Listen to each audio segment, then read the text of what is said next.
Plus j'apprends le coréen et plus je remarque un détail qui revient partout en Corée. Dans les stades, dans les fandoms de K-pop, dans les entreprises et même entre amis. Les Coréens ont une façon très particulière d'encourager les autres. Au début, je ne pensais que c'était qu'une question de fan-chant ou de food trucks. Mais plus j'apprends le coréen, plus je réalise que cette façon d'encourager les autres raconte quelque chose de plus profond sur la culture coréenne. Comme d'habitude, n'oubliez pas de vous abonner.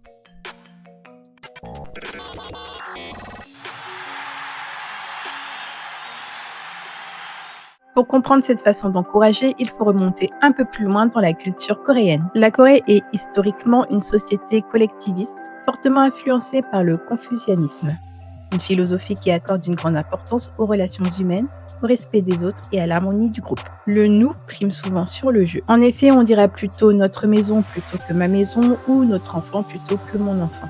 Et ce n'est pas anodin, c'est une vision où l'individu existe avant tout comme membre d'un groupe. Dans cette logique, lorsqu'un individu traverse une période difficile, lorsqu'une équipe perd ou lorsqu'un collègue échoue, ce n'est pas une faute isolée à sanctionner, c'est un effort collectif à soutenir.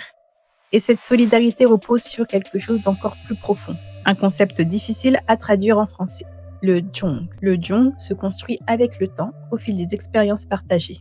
On ne décide pas d'éprouver du jong pour quelqu'un.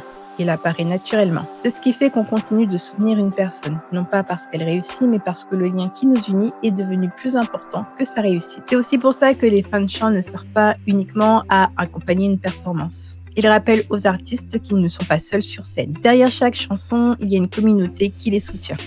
Et cette façon d'être présent se reflète aussi dans la langue coréenne. En coréen, il existe une expression que vous connaissez certainement, fighting, une décharge d'énergie, un cri de ralliement. Mais ce qui est vraiment intéressant, c'est tout ce qui existe au-delà. Sugo et soyo. Tu as bien peiné. Ce n'est pas juste un bravo, c'est reconnaître l'effort dépensé. En sortant d'un taxi, il n'est pas rare d'entendre Sugo hasusumnida plutôt qu'un simple merci. Goseng et soyo.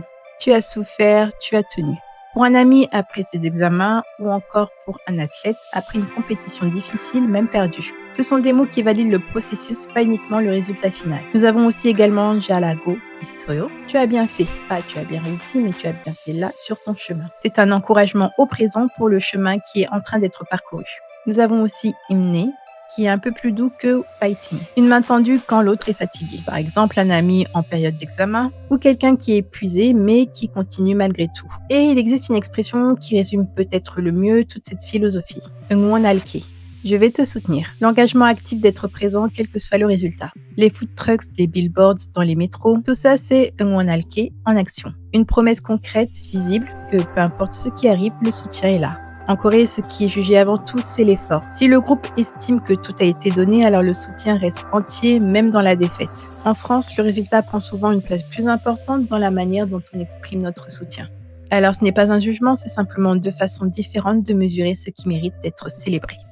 Et c'est exactement cette philosophie que j'ai envie d'appliquer à notre communauté de K-influenceurs. Créer du contenu, c'est un peu comme s'entraîner pour une grande compétition. Il y a des jours où tout s'enchaîne et d'autres où on refilme 10 fois la même séquence et où on se demande si ce qu'on fait a vraiment de la valeur. On a tendance à mesurer notre valeur au mauvais endroit.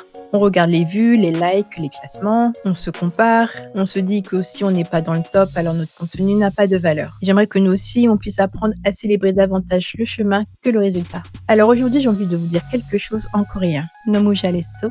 Tu as vraiment bien fait. Pas parce que tu as eu le meilleur résultat, mais parce que tu as créé, tu as cherché, tu as essayé et ça mérite d'être connu. 수고했어, tu as bien peiné. 고생했어, tu as tenu malgré la difficulté. 잘하고있어, tu fais bien là sur ton propre chemin. Et moi, 응원할게, je vous soutiens quel que soit le résultat. On célèbre aussi ceux qui continuent d'avancer même quand le résultat n'est pas encore là. Et ça, c'est peut-être la plus belle des leçons que cette culture m'ait apprise.